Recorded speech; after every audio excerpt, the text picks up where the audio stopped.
आता बातमी आहे नांदेडच्या हदगावमधून। 1960 साली जिल्हा परिषदेनं हदगाव तालुक्यातील बनचिंचोली इथं शाळेची उभारणी केली होती। पण ही जागा जिल्हा परिषदेची नसून देवराव पौळ यांच्या मालकीची असल्याचं न्यायालयात सिद्ध झालं आणि शाळा उघड्यावर आलीये। या शाळेतील 128 विद्यार्थी हे आता उघड्यावर शिक्षण घेत आहेत। या शाळेची इमारत जिल्हा परिषदेनं कोणताही मुआविजा न देता ताब्यात घेतली आणि मागील अनेक वर्षापासून इथं 1ली ते 7वीचे वर्ग भरवले। या शाळेच्या जागेवर देवराव पौळ यांनी न्यायालयात हक्क सांगितला होता। अखेर न्यायालयात या प्रकरणाचा निकाल लागला असून 6 गुंठे जागा देवराव यांच्या मालकीची असल्याचं न्यायालयानं निकालपत्रात नमूद करत ही जागा देवराव यांच्या ताब्यात दिलीये। 2014 पासून हे प्रकरण न्यायालयात सुरू होते। या संपूर्ण प्रकरणात जिल्हा परिषदेच्या तत्कालीन अधिकाऱ्यांचा हलगर्जीपणा दिसून आला, पण याचा फटका आता ऐन उन्हाळ्यात विद्यार्थ्यांना बसला आहे। जिल्हा परिषदेनं तत्काळ यावर उपाययोजना करावी अशी अपेक्षा व्यक्त होत आहे। Bureau report, GK news, Hadgaon, Nanded. Tambare, जिल्हा परिषद प्राथमिक शाळा बनचिंचोली येथे सहशिक्षक आहे। न्यायालयीन निर्णयाप्रमाणे श्री देवराव पाटील यांनी कोर्टामध्ये दावा दाखल केला आणि त्यांच्या वडिलांनी दिलेली शाळेसाठीची जमीन ही कोर्टाने त्यांना वापस दिली।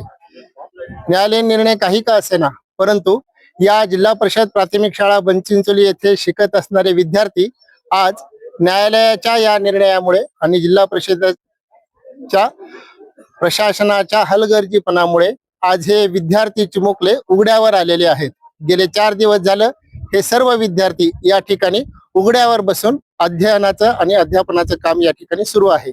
मला प्रशासनाला आणि न्यायालयीन प्रक्रियेला तसेच जिल्हा परिषद नांदेड येथील सर्व अधिकाऱ्यांना विनंती आहे की लवकरात लवकर यातून मध्यस्थीचा मार्ग काढून आम्हाला आमची शाळा पुन्हा विद्यार्थ्यांसाठी उपलब्ध करून द्यावी ही विनंती। किती ते किती वर्ग आहे? या ठिकाणी इयत्ता 1ली ते 7वी पर्यंत चे वर्ग आहेत आणि एकूण 129 विद्यार्थी या इयत्ता 1ली पासून 7वी पर्यंत या ठिकाणी शिक्षण घेत आहेत। आमचे विद्यार्थी नाही का उघड्यावर बसलेले आहेत। याला एकमेव कारण म्हणजे जिल्हा प्रशासन आहे। जिल्हा प्रशासनाने दुर्लक्षितपणा केल्यामुळे नाही का आमच्या लेकराची आज नाही का ही दुर्दशा होत आहे। उघड्यावर लेकरं बसलेली आहेत। 1935 ची स्थापना आहे या जिल्हा परिषद शाळेची आणि आज आतापर्यंत नाही का हे वर्ग नाही का एका बंदिस्त याच्यामध्ये होते, विद्यार्थी शिकायला होते।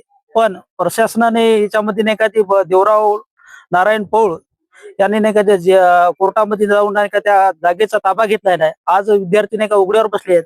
उघड्याला बसल्यानंतर आज विद्यार्थ्याची नाही का जे आम्हाला एक काळजी पडली की आमच्या विद्यार्थ्याचं नाही का भविष्य हे अंधारात दिसतंय। आम्हाला एवढंच म्हणायचं आहे प्रशासनाला की त्यांनी ही जबाबदारी घेऊन आमच्या विद्यार्थ्याचं नाही का कशा पद्धतीने नाही का हे करता येईल, पुनर्वसन करता येईल याच्याकडे नाही का लक्ष द्यावं। आम्ही ही प्रशासनाला हीच मागणी करतो आणि तात्काळ आमच्या विद्यार्थ्याची चांगल्या सुविधा देऊन नाही का हे करावं। इमारत ईश्वर सतीश पौळ आहे। मी इयत्ता 6वी शिकत आहे।